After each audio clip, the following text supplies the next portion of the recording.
Hello everyone, welcome back to Neat Learning channel and today we will discuss about ecosystem. This is the 14th chapter of NCERT. मैंने पिछली video में काफ़ी सारी चीज़ें discuss की थी कि प्रोड्यूसर क्या होता है, कंज्यूमर क्या होता है, डिकम्पोजर क्या होता है। उसके बाद हमने डिकम्पोजिशन, कुछ बायोटिक कंपोनेंट ये सारे डिस्कस किए थे जिसमें कि प्रोड्यूसर हो गया, कंज्यूमर हो गया और डिकम्पोजर हो गया। ठीक है, और डिकम्पोजिशन प्रोसेस के बारे में डिस्कस किया था कि डिकम्पोजिशन कैसे कैसे होता है, फ्रेगमेंटेशन क्या होता है, कैटाबॉलिज्म क्या होता है, लीचिंग क्या होता है। ठीक है, ये सारी चीजें छोटी छोटी डेफिनेशन हमने डिस्कस करी थी। ठीक है, उसके बाद हमने कुछ प्रोडक्टिविटी के बारे में डिस्कस किया था, प्रोडक्टिविटी, फिर एनर्जी फ्लो के बारे में अब डिस्कस करेंगे। तो प्रोडक्टिविटी में हमने कुछ बताया था कि जिसमें कि दो टाइप में प्रोडक्शन डिवाइड होता है, जिसमें कि पहला क्या होता है प्राइमरी प्रोडक्शन है, दूसरा क्या होता है सेकेंडरी प्रोडक्शन। ठीक है, तो आज हम डिस्कस करेंगे इन प्रोडक्शन और पूरी एनर्जी फ्लो वगैरह इन सब चीजों के बारे में डिस्कस करेंगे। ठीक है, तो हम देखते हैं कि प्राइमरी प्रोडक्शन क्या होता है और सेकेंडरी प्रोडक्शन क्या होता है। सबसे पहले हम बात करेंगे प्राइमरी प्रोडक्शन की। ठीक है, तो it defined as amount of biomass और organic matter produce per unit area. ठीक है, जो भी बायोमास में हम ऑर्गेनिक मैटर से जो भी मतलब जो प्रोडक्शन होता है, ठीक है, तो उसे क्या बोलते हैं प्राइमरी प्रोडक्शन। ठीक है, क्या बोलते हैं प्राइमरी प्रोडक्शन। ठीक है, फिर देखते हैं इसको एक्सप्रेस कैसे करते हैं। तो क्या हो गया, तो इसको क्या बोलेंगे ग्राम की पावर -2। ये मतलब इससे एक्सप्रेस कर सकते हैं, या फिर एक और यूनिट होती है जिसमें कि किलो कैलोरी मीटर की पावर -2। ठीक है, तो ये दो यूनिट हो गई जिसमें कि दोनों में से कोई भी एक यूज की जा सकती है। ठीक है, फिर देखिए फिर नेक्स्ट क्या है सेकेंडरी प्रोडक्शन। सेकेंडरी प्रोडक्शन देख लेते हैं। It define the rate of new organism in annual net production of whole biosphere. ठीक है, तो ये क्या है प्राइमरी प्रोडक्शन क्या है, प्रेजेंट टाइम में जो भी आपका न्यूट्रिशन मिल रहा है या फिर जो भी बायोमास के अकॉर्डिंग प्रोड्यूस हो रहा है उसको क्या बोला गया प्राइमरी प्रोडक्शन। ठीक है, अब हम सेकेंडरी की बात करते हैं। तो सेकेंडरी प्रोडक्शन में क्या होता है पूरा होल एनुअल का निकाला जाता है। ठीक है, जो भी मतलब प्रोडक्शन निकाला जाता है तो वो पूरा एनुअल का निकाला जाता है किसी भी ऑर्गेनिज्म में। ठीक है, तो वो पूरा उसको क्या बोलते हैं, जब एनुअल का निकाला जाता है तो उसे क्या बोलते हैं नेट प्रोडक्शन। पूरा एनुअल नेट प्रोडक्शन निकाला जाता है पूरे बायोस्फीयर का। ठीक है, तो ये क्या हो गया सेकेंडरी प्रोडक्शन। ठीक है, क्या बोला गया सेकेंडरी प्रोडक्शन। ठीक है, तो उसके बाद देखते हैं 170 बिलियन टन ऑर्गेनिक मैटर, जिसमें कि 170 बिलियन टन क्या है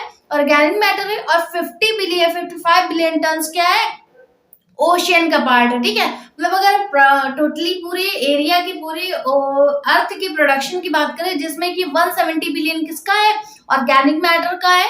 ठीक है, और 55 बिलियन टन किसका है ओशियन का है। ठीक है, ये हो गया सेकंड प्रोडक्शन के बारे में। ठीक है, फिर देखिए नेक्स्ट पॉइंट क्या है maximum biomass is forest ecosystem. तो अगर हम बायोमास की बात करें तो सबसे ज्यादा बायोमास कहाँ पर होता है फॉरेस्ट के इकोसिस्टम में। ठीक है, किसमें होता है फॉरेस्ट के इकोसिस्टम में। ओके, नेक्स्ट हम बात करेंगे प्रोडक्टिविटी की। ठीक है, तो प्रोडक्टिविटी पहले डिस्कस करेंगे, फिर एनर्जी फ्लो के बारे में, फिर डिकम्पोजिशन मैंने पहले ही पिछले वीडियो में डिस्कस कर लिया था, और उसके बाद हम लास्ट वाला डिस्कस करेंगे फूड चेन। ठीक है, तो ये इन सब चीजों के बारे में सीक्वेंस से डिस्कस करूंगी। तो सबसे पहले हम बात करते हैं प्रोडक्टिविटी की। तो प्रोडक्टिविटी क्या होती है, प्रोडक्टिविटी की पूरा डेफिनेशन अगर करेंगे तो क्या होगा primary productivity depend on a plant is a particular area. Primary productivity क्या होती है, जो भी प्लांट बनाते हैं उन्हें क्या बोलते हैं प्राइमरी प्रोडक्टिविटी। ठीक है, क्या बोलते हैं प्राइमरी प्रोडक्टिविटी, क्योंकि सबसे पहले कौन बनाता है प्लांट ही बनाते हैं। ठीक है, कोई भी न्यूट्रिशन होगा वो कौन बनाते हैं पहले प्लांट ही बनाते हैं, देन आफ्टर जो एनर्जी बाकी सारी होती है वो आगे आने वाले जो भी मतलब जो प्लांट को खाएगा उनमें एनर्जी जाएगी, फिर उनको जो खाएगा उनमें एनर्जी जाएगी। तो इस तरीके से एनर्जी का भी फ्लो होता रहता है। ठीक है, तो ये हो गया प्राइमरी प्रोडक्टिविटी किस में डिपेंड होती है प्लांट में। ओके, नेक्स्ट बात करेंगे डिपेंड ऑन जो प्रोडक्टिविटी होती है वो तीन चीजों में डिपेंड होती है, जैसे इसमें कि सबसे फर्स्ट वाला पॉइंट क्या है इन्वायरमेंटल फैक्टर, कि आपका जिस एरिया में आपकी प्रोडक्टिविटी आप निकाल रहे हैं तो डिपेंड करता है किस किस चीज पे, पहले चीज इन्वायरमेंट पे डिपेंड करता है। ठीक है, कि वहाँ का इन्वायरमेंट कैसा है। ठीक है, फिर सेकंड बात करेंगे अवेलेबिलिटी ऑफ न्यूट्रिएंट, वहाँ पे न्यूट्रिएंट मतलब जब इन्वायरमेंट आप देख लेंगे तो क्या होगा न्यूट्रिएंट वहाँ पे अच्छे से ग्रो कराया जा सकता है या नहीं। ठीक है, तो वो क्या होगा अवेलेबिलिटी ऑफ न्यूट्रिएंट हो गया सेकंड पॉइंट। ठीक है, थर्ड क्या है फोटोसिंथेटिक कैपेसिटी ऑफ प्लांट, जब मतलब फोटोसिंथेटिक कैपेसिटी कितनी है प्लांट की, वहां पर कोई मतलब जैसे कि छोटे छोटे से प्लांट है तो उनमें क्या है अगर वहां पर मतलब क्या है शेडो हो जाएगा किसी भी प्लांट में तो क्या होगा फोटोसिंथेटिक प्रॉपर नहीं हो पाएगी। ठीक है, तो ये भी देखा जाता है कि फोटोसिंथेटिक प्लांट में हो रही है ठीक कि नहीं, ठीक है। तो ये 3 चीजें हैं जिनमें डिपेंड करती है आपकी प्रोडक्टिविटी। पहली क्या है, एनवायरमेंट फैक्टर, ठीक है। दूसरा क्या है, अवेलेबिलिटी ऑफ न्यूट्रिएंट, एंड तीसरा क्या है, फोटोसिंथेटिक ऑफ प्लांट, ठीक है, कितनी कैपेसिटी है। ओके, फिर इतना हो गया। फिर देखिए प्रोडक्टिविटी जो होती है वो दो टाइप की होती है, जैसे कि हो गया gross primary productivity and second क्या है, नेट प्राइमरी प्रोडक्टिविटी। ओके, तो दोनों के बारे में बात कर लेते हैं। ग्रॉस प्राइमरी प्रोडक्टिविटी क्या होती है, तो rate production of organic matter during photosynthesis. जो आपने स्टार्टिंग में फोटोसिंथेसिस के अकॉर्डिंग जो प्रोडक्टिविटी बनाई है, कोई भी प्लांट जो है किससे बनाता है, फोटोसिंथेसिस से बनाता है, ठीक है। तो फोटोसिंथेसिस से जो भी मतलब हमारा न्यूट्रिएंट या फिर बनाया गया है न्यूट्रिशन, ठीक है, तो उसे क्या बोलते हैं, ग्रॉस प्राइमरी प्रोडक्टिविटी, ठीक है, जो कि प्लांट से बनाया जा रहा है, ठीक है, प्लांट के द्वारा बनाया जा रहा है ना। तो जो भी प्लांट बनाते हैं उन्हें क्या बोला जाता है, ग्रॉस प्राइमरी प्रोडक्टिविटी, ठीक है। तो इसका पूरा rate production of organic matter during photosynthesis process, this is called as a gross primary productivity. Okay, तो आप इससे याद कर सकते हैं, ग्रॉस मतलब ग्रास, ग्रास मीन्स घास, ठीक है। तो क्या है, कैसे होते हैं ग्रास, ग्रीन कलर के। तो ग्रीन क्या है, ग्रीन जो प्लांट होते हैं वो कैसे क्या करते हैं, फोटोसिंथेसिस करते हैं। तो इस तरीके से आप याद कर सकते हैं कि ग्रॉस प्राइमरी प्रोडक्टिविटी सबसे पहले कौन करता है, प्लांट करते हैं, ठीक है, with the help of photosynthesis process, ठीक है। नेक्स्ट हम बात करेंगे नेट प्राइमरी प्रोडक्टिविटी की।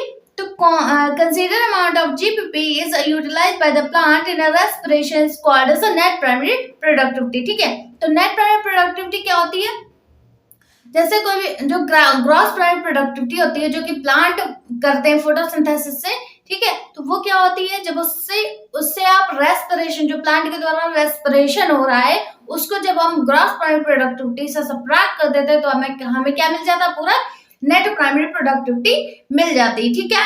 क्या मिल जाती है, नेट प्राइमरी प्रोडक्टिविटी मिल जाती है। एज एग्जाम्पल समझिए, जैसे कि कोई फैमिली है, ठीक है, तो उसमें एनुअल इनकम कितनी है, 70,000, ठीक है, जिसमें कि 50,000 आपका निकल गया घर खर्च में, तो कितना बचा, 20,000, ठीक है। तो ये 20,000 जो है यही आपकी नेट प्राइमरी प्रोडक्टिविटी होगी। तो इसी तरीके से प्लांट में भी होता है कि जो भी प्लांट अपना ग्रॉस प्राइमरी प्रोडक्टिविटी बनाते हैं with the help of photosynthesis के प्रोसेस से, तो क्या होता है, उससे आप जब प्लांट के रेस्पिरेशन के प्रोसेस में जितना यूज हुआ उसको जब हटा देते हैं या फिर रिमूव कर देते हैं या सबट्रैक्ट कर देते हैं, तो क्या मिल जाता है, हमें नेट प्राइमरी प्रोडक्टिविटी मिल जाती है। तो इस तरीके से जो फॉर्मूला बन जाता है, net primary productivity is equal to gross primary productivity minus respiration rate. Okay, तो ये हो गया, तो ये पूरी फॉर्मूला बन जाता है इस तरीके से, ठीक है।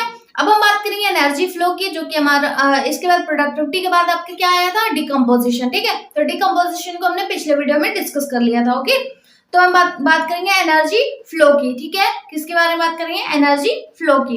एनर्जी फ्लो क्या होता है, इसमें देखते हैं, sun is the only source of energy is a deep sea plant. Sun जो होता है ना, सबसे पहले अगर हम सोर्स की बात करें जहां से हमें एनर्जी मिलती है, तो किससे मिलती है, सन से, ठीक है, किससे मिलती है, सन से। तो वही हम बोल सकते हैं कि sun is the only source of energy, ठीक है, in the deep sea plant. जो भी प्लांट होते हैं जो समुद्र में, जो सबसे मतलब समुद्र की गहरी सतह पे जो भी प्लांट होते हैं, उनके लिए एक केवल एनर्जी का सोर्स क्या है, सन है, ठीक है। फिर देखिए next point, plant capture only 2 to 10% energy photosynthetic active radiation and this small amount of energy is a living world। जिसमें देखिए अगर हम एनर्जी फ्लो की बात करें तो सबसे पहले हमारी जो सन से एनर्जी आती है, कितनी आती है, पूरी 100% आती है, ठीक है, कितनी आती है, 100% आती है, जिसमें कि 90% आपके आते आते ही खत्म हो जाती है, ठीक है, लॉस हो जाती है। कितनी, 90% जो एनर्जी होती है वो कितनी होती है, लॉस हो जाती है, वहां से यहाँ आते, ठीक है। फिर देखिए जब 90% लॉस हो गए तो कितने बचे, 10%, ठीक है, 10% बची। अब जो 10% होती है वो किस में यूज हुई, प्लांट में। ओके, किस में यूज हुई, प्लांट में, जिसमें कि जब प्लांट को किसने खाया, हर्बिशियस ऑर्गेनिज्म ने खाया, ठीक है, किसने खाया, हर्बिशियस एनिमल में, ठीक है। तो जब हर्बिशियस एनिमल जब उन्हें खाते हैं तब उनको एनर्जी कितनी मिलती है, ओनली 0.1%, ठीक है, कितनी मिलती है, 0.1%। तो इसी तरीके से जब हर्बिशियस एनिमल को कोई खाएगा तो उस तरीके से एनर्जी का लेवल जो है वो कम होता चला जाएगा, ठीक है। तो इस तरीके से आपका एनर्जी फ्लो होता रहता है। तो वही बताया गया कि 2 to 10% एनर्जी जो होती है वो प्लांट यूज करते हैं, ठीक है। तो इस जो प्रोसेस को जो 2 to 10% एनर्जी वो यूज करते हैं, तो इसलिए क्या बोलते हैं, power. That means photosynthetic active radiation, ठीक है, क्या बोलते हैं, फोटोसिंथेटिक एक्टिव रेडिएशन, जो कि मतलब ये जो 2 से 10% जो एनर्जी होती है वो सारे ऑर्गेनिज्म के लिए यूजफुल होती है। मतलब 2 से 10% किसने लिया, प्लांट ने। अब उसी तरीके से जितने भी एनिमल उनको लेते जाएंगे, उनको खाते जाएंगे, प्लांट को खा रहे हैं, जिस जो ऑर्गेनिज्म प्लांट को खा रहा है, ठीक है। अब उस ऑर्गेनिज्म को जिसने प्लांट खाया उसको किसी और ने खा लिया, तो इस तरीके से एनर्जी का लेवल जो है वो कम होता चला जाएगा, ठीक है। तो वही बोला गया कि 2 to 10% एनर्जी जो है वो पूरे वर्ल्ड में डिवाइड हो जाती है, मतलब वर्ल्ड के जितने भी लिविंग ऑर्गेनिज्म है उनमें डिवाइड हो जाती है, ठीक है। उसके बाद देखिए next point, all organs depend on producer directly और इनडायरेक्टली।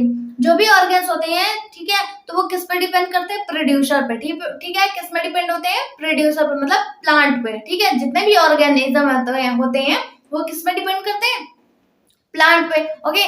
कुछ डायरेक्टली भी होते हैं, कुछ इनडायरेक्टली भी होते हैं। अब हम दोनों का एग्जांपल बता देते हैं। अगर हम डायरेक्टली की बात करेंगे तो जैसे काऊ हो गई, ठीक है, तो वो प्लांट को खाती है ना, तो ये क्या हो गया, डायरेक्टली, ओके। तो डायरेक्टली वो ले रहे हैं प्लांट को, ओके। अगर हम इनडायरेक्टली की बात करें तो इनडायरेक्टली में क्या आएगा, जैसे कि लॉयन ने किसको खा लिया, काऊ को। तो काऊ ने तो प्लांट को खाया था ना, तो प्लांट का जो भी न्यूट्रिशन है वो किस में चला गया, लॉयन में, ठीक है, with the help of cow, okay. तो ये हो गया इनडायरेक्टली। तो दोनों का एग्जांपल क्लियर हुआ, ठीक है। डायरेक्टली क्या होता है और इनडायरेक्टली क्या होता है, तो इस तरीके से न्यूट्रिशन ले लेते हैं, ठीक है, प्लांट का, ओके। तो इस तरीके से जो भी ऑर्गन होते हैं वो डिपेंड होते हैं किस पे, प्लांट पे, ओके। नेक्स्ट पॉइंट देखिए, in terrestrial ecosystem major producer are herbaceous and woody plant and energy flow is always unidirectional, ठीक है। देखिए तो मतलब प्लांट कहाँ पर ग्रो करते हैं, मोस्टली किसमें, टेरेस्ट्रियल इकोसिस्टम में। बट हाँ सीप, जो डीप सी वाटर होता है वहां पर भी ग्रो करते हैं, ठीक है। तो वहां पर भी प्लांट ग्रो करते हैं, जिन्हें फाइटोप्लैंक्टन्स बोलते हैं, ठीक है। तो हम पहले टेरेस्ट्रियल इकोसिस्टम की बात करते हैं, जहां पर प्लांट मेनली या फिर मोस्टली ग्रोथ करते हैं, ठीक है। तो टेरेस्ट्रियल इकोसिस्टम जो है मेजर प्रोड्यूसर होता है किसका, हर्बेशियस प्लांट का और वुडी प्लांट का, ठीक है। तो ये एरिया हो गया कौन सा, टेरेस्ट्रियल इकोसिस्टम, ठीक है। फिर उसके बाद उसमें लिखा हुआ है, और वो लिखा हुआ है कि and energy flow is always unidirectional. कैसे यूनिडायरेक्शनल होता है, एक ही दिशा में होता है। जैसे कि प्लांट को किसने खाया, काऊ ने, ठीक है। फिर काऊ को किसने खाया, लॉयन ने, ओके, लॉयन ने या फिर टाइगर ने, ठीक है। तो इस तरीके से क्या है, एक ही डायरेक्शन में एनर्जी का फ्लो हो रहा है, ठीक है। पहले प्लांट्स में आई एनर्जी, फिर प्लांट से किस में आई, काऊ में, काऊ से किस में आई, लॉयन में, या फिर अदर एनिमल में, ठीक है। तो इस तरीके से एक ही डायरेक्शन में एनर्जी का फ्लो होता रहता है। तो वही बताया गया कि एनर्जी फ्लो इज यूनिडायरेक्शनल। तो इस तरीके से आपका ऑब्जेक्टिव क्वेश्चन भी बन सकता है, इसलिए इंपॉर्टेंट है। तो यूनिडायरेक्शनल पूछ सकते हैं, मतलब क्वेश्चन आ सकता है कि एनर्जी का फ्लो किस लेवल पे होता है, यूनिडायरेक्शनल होता है फिर बायडायरेक्शनल होता है, ठीक है। तो आप क्या बताएंगे, यूनिडायरेक्शनल होता है, ठीक है। फिर उसके बाद ये भी पूछ सकते हैं कि जो एनर्जी का फ्लो होता है किस पर डिपेंड करता है, प्रोड्यूसर पे। कैसे होता है, डायरेक्टली या फिर इनडायरेक्टली, तो आप क्या बताएंगे, दोनों ही तरीके से, ठीक है। इनडायरेक्टली भी हो सकता है और डायरेक्टली भी होता है, ठीक है। अब इसके एग्जांपल देख सकते हैं कि टेरेस्ट्रियल इकोसिस्टम में जो मेजर प्रोड्यूसर है, जिसमें कि कुछ यूनिडायरेक्शनल डिपेंड होता है, तो किससे, तो फाइटोप्लैंक्टन्स इन सी प्लांट जो भी होता है उन्हें क्या बोलते हैं, फाइटोप्लैंक्टन्स, ठीक है। और एल्गे, तो ये सारे क्या है, एक प्रोड्यूसर है, ठीक है। अगर हम एग्जांपल देंगे प्रोड्यूसर का तो ये दे सकते हैं, ठीक है, as a plant, okay. Next हमारा टॉपिक क्या है, फूड चेन, ठीक है। क्या है, food chain, okay. Food chain के बारे में डिस्कस करेंगे। They passes energy animal to animal. तो फूड चेन क्या है, जब कोई भी मतलब जो भी फूड होता है वो किसमें ट्रांसफर होता है, एनिमल टू एनिमल। क्यों, क्योंकि जो जैसे एनिमल ने किसी और एनिमल ने उस एनिमल को खा लिया, तो इस तरीके से क्या है, फूड चेन बन जाती है, ठीक है, एज अ चेन। तो इसे क्या बोलेंगे कि एनर्जी का फ्लो है वो क्या है, एनिमल टू एनिमल में होता रहता है, ठीक है।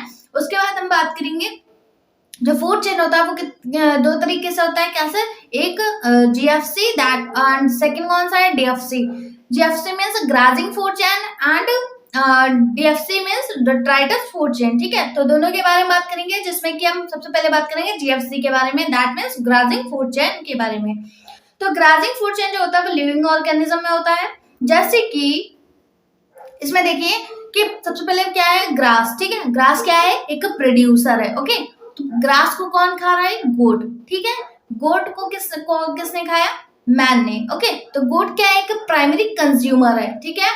और प्लांट के बारे में, प्लांट के बाद जो भी प्लांट को खा रहा है तो उसे क्या बोलेंगे हम, कंज्यूमर, ठीक है, क्या बोलेंगे, कंज्यूमर। अब वो अलग बात है कि वो प्राइमरी हो सकता है, सेकेंडरी हो सकता है और टर्सरी भी हो सकता है, ठीक है। तो हम पहले बात करेंगे, तो ग्रास क्या है, एक प्रोड्यूसर है, गोट क्या है, प्राइमरी कंज्यूमर है, उसके बाद मैन जो कि गोट को खा रहा है, तो ये क्या है, सेकेंडरी कंज्यूमर, ठीक है। तो इस तरीके की जो चेन होती है उसे क्या कहते हैं, ग्राजिंग फूड चेन। क्यों, क्योंकि दोनों ही मतलब ये पूरा जो सीक्वेंस है या फिर चेन है, ये किस पे डिपेंड है, टोटली ग्रास पे डिपेंड है, ठीक है। किस पे डिपेंड है, ग्रास पे डिपेंड है, मतलब प्लांट पे, दैट मीन्स प्रोड्यूसर पे डिपेंड है। ओके, नेक्स्ट हम बात करेंगे डीएफसी की, that mean detritus food chain.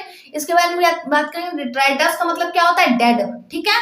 तो इसमें देखते हैं, start dead organic matter, decomposer और फंजाई बैक्टीरिया, ठीक है। तो क्या होता है, जैसे कि डेड ऑर्गेनिज्म हो गया, जैसे कि कोई भी डेड बॉडी है, ठीक है, तो डेड बॉडी में क्या होगा, जब बैक्टीरिया एंड फंजाई उसे डिस्ट्रॉय करेंगे तो उसे क्या बोलेंगे, तो इस तरीके से जो भी न्यूट्रिशन मिल रहा है किसको, बैक्टीरिया को और फंजाई को, तो इस तरीके के न्यूट्रिशन को क्या बोला गया हमने, क्या बोला, डिट्राइटस फूड चेन, ठीक है। तो अब देखिए इसका कैसे फ्लो होता है, डिट्राइटस फूड चेन किस तरीके से ये चेन बनती है। तो इसमें देखिए कोई भी डिट्राइटस है, ठीक है, जो भी डेड ऑर्गेनिक मैटर, जैसे कि लीफ हो गई, ठीक है, जैसे कोई प्लांट है, प्लांट से क्या हुआ, कोई भी लीफ नीचे गिरी, ठीक है, तो नीचे गिरी, इस तरीके नीचे गिरी तो क्या हुआ, उसको कौन डिस्ट्रॉय करेगा, अर्थवर्म, ठीक है, कौन डिस्ट्रॉय करेगा, अर्थवर्म। ओके, तो जब अर्थवर्म डिस्ट्रॉय करेगा, उसके बाद जब अर्थवर्म अपना जो फीकल मैटर है उसको रिलीज करेगा या फिर रिमूव करेगा, तो क्या होगा, वो भी अगेन वो स्वेल बन जाएगा, ठीक है।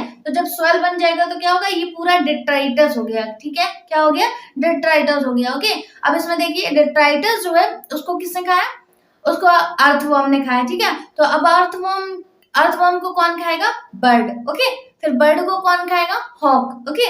तो इस तरीके से क्या है, डिट्राइटस, इस तरीके से पूरी फूड चेन बन जाती है, किसकी, डिट्राइटस की। ओके, नेक्स्ट देखिए, अगर हम दूसरी चेन की बात करें तो क्या होगा, डिट्राइटस को किसने खाया, प्रोटोजोअन्स ने। अगर हम फिशेस की बात करें, ठीक है, तो अब प्रोटोजोअन्स ने खाया, तो प्रोटोजोअन्स को कौन खाएगा, स्मॉल जो फिश है, ठीक है, स्मॉल इंसेक्टाइड लार्वा, ठीक है, स्मॉल इंसेक्टाइड लार्वा को किसने खाया, स्मॉल फिशेस ने, ठीक है, स्मॉल फिशेस को किसने खाया, लार्ज फिशेस ने। तो इस तरीके से क्या है, एक चेन बन जाती है। तो इसको क्या बोला गया है, डिट्राइटस फूड चेन, जो कि डेड ऑर्गेनिक मैटर को ले रहे हैं एज अ फूड, तो इसे क्या बोला गया, डिट्राइटस फूड चेन। तो हमने दोनों का एग्जांपल समझा दिया, दोनों का डिफरेंस समझा दिया कि जीएफसी क्या होता है और डीएफसी क्या होता है, ठीक है।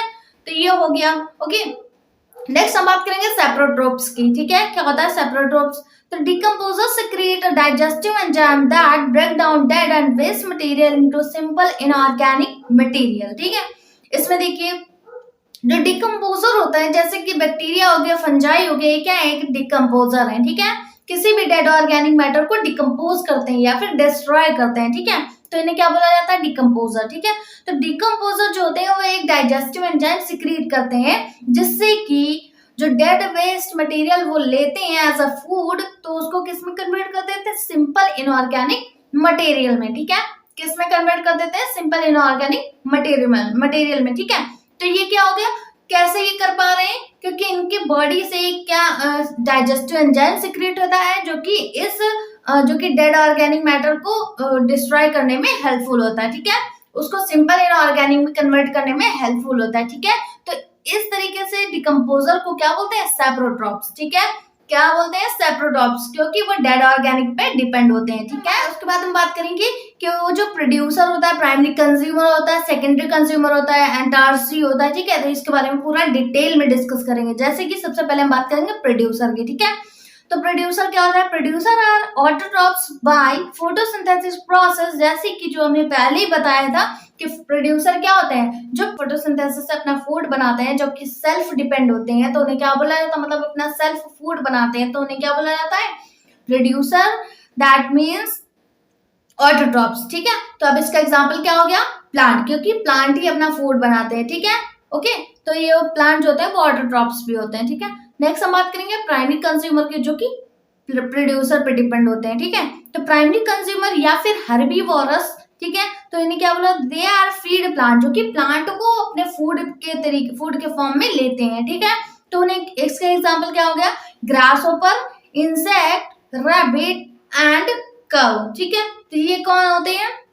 हर्बीवोरस होते हैं या फिर इन्हें प्राइमरी कंज्यूमर भी बोलते हैं। ठीक है, नेक्स्ट बात करेंगे सेकेंडरी कंज्यूमर या फिर प्राइमरी कार्निवोरस की। ठीक है, किसकी बात करेंगे? सेकेंडरी कंज्यूमर और प्राइमरी कार्निवोरस की। तो दे एनिमल फीड हर्बीवोरस एनिमल, जो भी हर्बीवोरस एनिमल होते हैं जो कि प्लांट को खाते हैं, तो हर्बीवोरस जो भी एनिमल होते हैं जैसे कि प्राइमरी कार्निवोरस हो गए या फिर सेकेंडरी कंज्यूमर हो गए, तो ये जो होते हैं वो हर्बीवोरस एनिमल को खाते हैं। ठीक है, किन्हें खाते हैं? हर्बीवोरस एनिमल को। ओके, तो इनके एग्जाम्पल देख लेते हैं, जैसे कि फ्रॉग हो गया, प्रीडेटर हो गए, इंसेक्ट एंड सेवरल बर्ड्स, ये सारी क्या होती हैं? प्राइमरी कार्निवोरस होती हैं। ठीक है, क्या होती हैं? प्राइमरी कार्निवोरस होती है जो कि ग्रास होपर और इंसेक्ट को खाते हैं। ठीक है, बर्ड हो गए तो बर्ड किसको खाते हैं? इंसेक्ट को खाते हैं ना, तो ये क्या हो गया? एक प्राइमरी कार्निवोरस हो गया या फिर सेकेंडरी कंज्यूमर भी आप बोल देंगे। ठीक है, नेक्स्ट हम बात करेंगे टर्सरी कंज्यूमर की और सेकेंडरी कार्निवोरस की। तो they are depend on carnivores which pray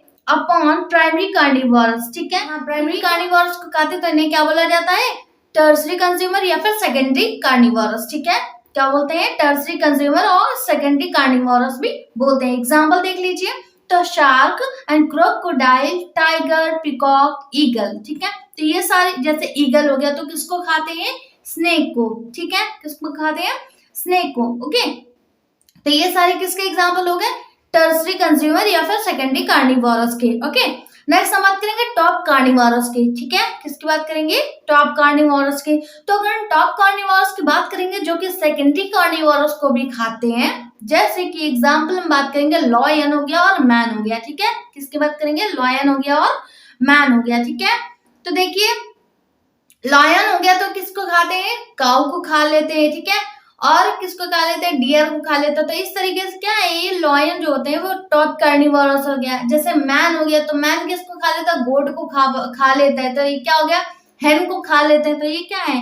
top carnivorous. ठीक है, लॉयन और मैन। ओके, नेक्स्ट हम बात करेंगे जैसे कि फाइटोप्लैंक्टन हो गए। ओके, तो फाइटोप्लैंक्टन को कौन खाता है? ज़ूप्लैंक्टन। ओके, अगर हम पूरी टोटली हम सी वाटर की बात करें कि सी वाटर में जो इकोसिस्टम होता है वो क्या होता है, कैसे होता है। ठीक है, तो फाइटोप्लैंक्टन जो कि प्लांट होते हैं किसमें?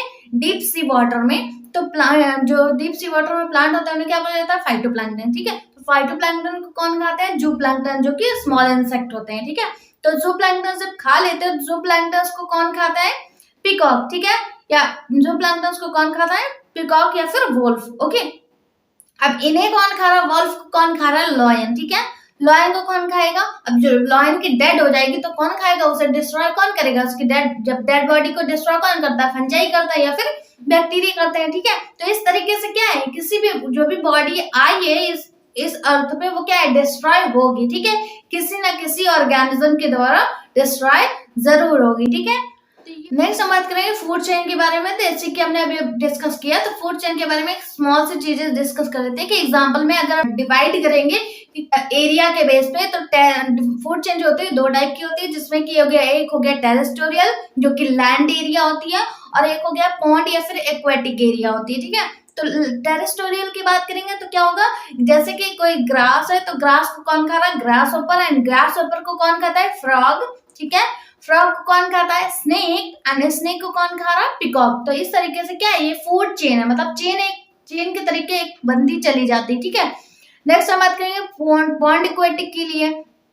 तो फाइटोप्लैंक्टन्स हो गए, जो कि अभी हमने बताया कि फाइटोप्लैंक्टन्स को कौन खा रहा है? ज़ूप्लैंक्टन्स को कौन खा रहा है? स्मॉल फिशेस को कौन खा रहा है? Large fishes. ठीक है, लार्ज फिशेस को कौन डिस्ट्रॉय करेगा? वहां पर प्रेजेंट बैक्टीरिया और फंजाई। ठीक है, तो इस तरीके से सभी बॉडी का डिस्ट्रॉय होता रहता है। ठीक है, अब हम बात करेंगे फूड वेब की, इंपॉर्टेंट है, इसको देखिएगा। ठीक है, तो फूड वेब क्या होता है? Matrix of food chain, interconnection of various point. Food web क्या होता है? जो सभी ऑर्गेनिज्म को एक दूसरे से कनेक्ट करके रखे, इसको क्या बोलते हैं? पूरा फूड वेब। ठीक है, क्या बोलते हैं? फूड वेब बोलते हैं। ठीक है, फिर देखिए, अब देखिए फूड वेब हम इसको पूरा समझाते हैं डिटेल में। जैसे कि ग्रास है। ठीक है, ग्रास है तो ग्रास को जो कौन खा सकता है? ग्रास ऊपर भी खा सकते हैं, हर्बीवोरस भी खा सकते हैं। ओके, नेक्स्ट रैबिट भी खा सकते हैं। तो ये सारे क्या है? एक हर्बीवोरस है, जो कि मतलब जैसे कि काऊ हो गई। ठीक है, तो ये सारे क्या है? ये सब भी ग्रास को लेते हैं एज अ फूड। ठीक है, अब देखिए ग्रास ऊपर को कौन खा सकता है, रैबिट खा सकता है, स्मॉल इंसेक्ट खा सकते हैं, ठीक है, और फ्रॉग भी खा सकता है, ठीक है, ग्रास ऊपर को। ओके, तो फ्रॉग को कौन खाता है, स्नेक खाते हैं, ठीक है। अब अगर इसी तरीके से हम हर्बीवोरस की बात करेंगे तो हर्बीवोरस क्या होता है, डियर, क्या होता है, डियर, ठीक है, या फिर काऊ। तो इन्हें कौन खाएगा, टाइगर या फिर लॉयन। ओके, तो ऐसे ही रैबिट को भी ऐसे ही खाते हैं, ठीक है। तो ये क्या है, एक मतलब कोई ना कोई एक दूसरे पे डिपेंड है, ठीक है, कोई भी ऑर्गेनिज्म जो है वो दूसरे ऑर्गेनिज्म पे डिपेंड है, ठीक है। तो इस तरीके से क्या है, एक नेट के तरीके बन जाता है, क्या बन जाता है, नेट की स्ट्रक्चर बन जाता है। तो इसलिए इस पूरे स्ट्रक्चर को क्या बोलते हैं, हम फूड वेब बोलते हैं, ठीक है, क्या बोलते हैं, फूड वेब, क्योंकि कोई भी हर एक ऑर्गेनिज्म एक दूसरे पे डिपेंड है, ठीक है। अगर कोई भी एक ऑर्गेनिज्म जो है वो अपना काम ना करे तो क्या होगा, पूरा फूड चेन जो है डिस्टर्ब हो जाएगी, ठीक है, क्या होगा, फूड चेन डिस्टर्ब हो जाएगी, इकोसिस्टम खराब हो जाएगा, ठीक है, समझ में आया। अगर सपोज दैट कि रैबिट हो गया या फिर स्मॉल इंसेक्ट हो गया वो ग्रास ऊपर को ना खाएं तो क्या होगा, ग्रास ऊपर की जो वैल्यू वो क्या होगी, ज्यादा हो जाएगी। ओके, तो ये सारी क्या है, पूरी फूड वेब क्या है, डिस्टर्ब हो जाएगी, ठीक है। तो ये इस तरीके से इसको बोला गया है, ठीक है। तो ये क्या है, एक फूड वेब है। ओके, नेक्स्ट देखिए ecological pyramid, this is a very important topic.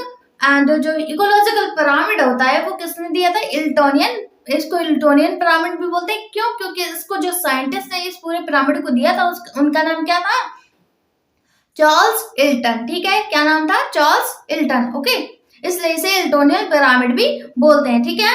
उसके बाद देखिए देयर आर 3 टाइप, कितने टाइप के होते हैं, 3 टाइप के होते हैं।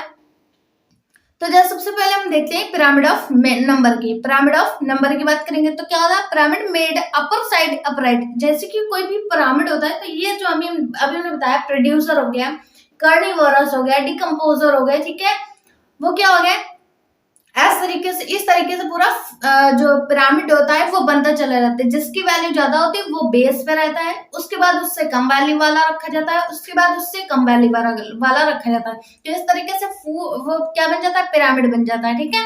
तो इसे इसमें देखिए पूरा स्ट्रक्चर बना हुआ है जिसमें कि सबसे नीचे क्या है, बेस पे प्रोड्यूसर है, उसके ऊपर क्या है, कंज्यूमर, क्योंकि प्रोड्यूसर की वैल्यू सबसे ज्यादा होती है, ठीक है।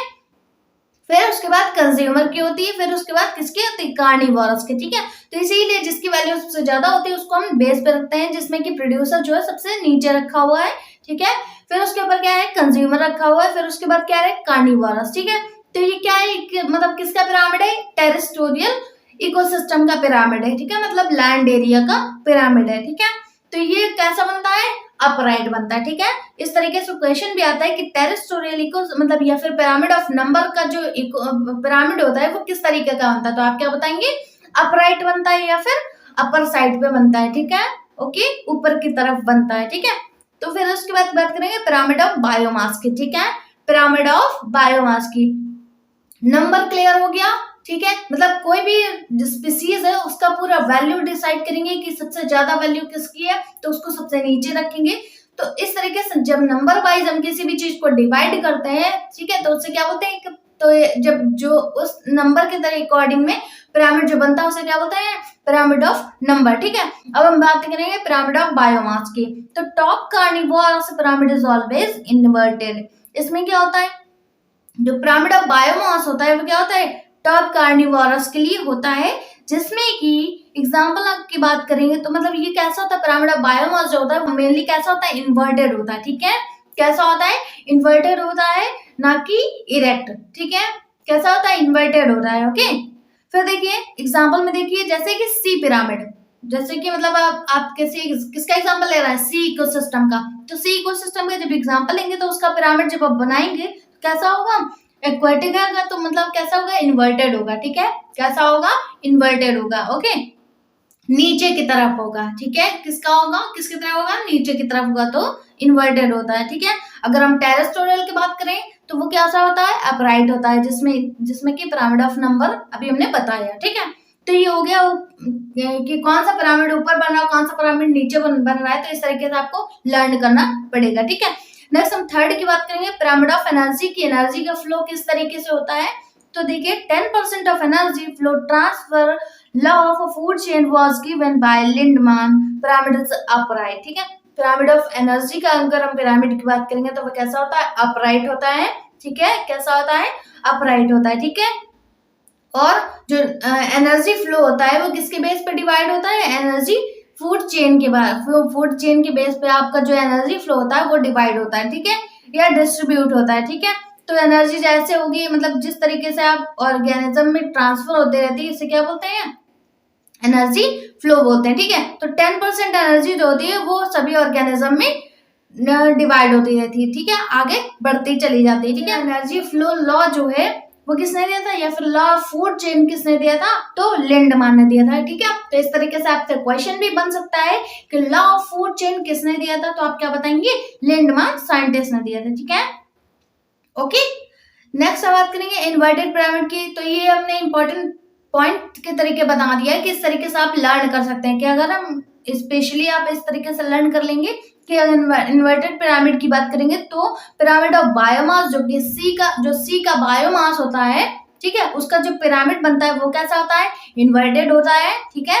और biomass of small standing crop जो कि फाइटोप्लैंक्टन्स के लिए होता है, तो वो भी कैसा बनता है, इन्वर्टेड बनता है, ठीक है, कैसा बनता है, इन्वर्टेड बनता है, ओके। तो ये हमने पूरा डिस्कस किया पूरा इकोलॉजिकल पिरामिड के बारे में, ठीक है। उसके बाद हम कल जो डिस्कस करेंगे उसमें हम difference of food chain and food web के बारे में डिस्कस करेंगे, जो कि आपका पूरे 12th में इंपॉर्टेंट है, 2 नंबर का क्वेश्चन होता है, ठीक है। तो इस पूरे डिफरेंस को हम कल पढ़ेंगे, ठीक है। मिलते हैं नेक्स्ट वीडियो में, तब तक के लिए थैंक यू।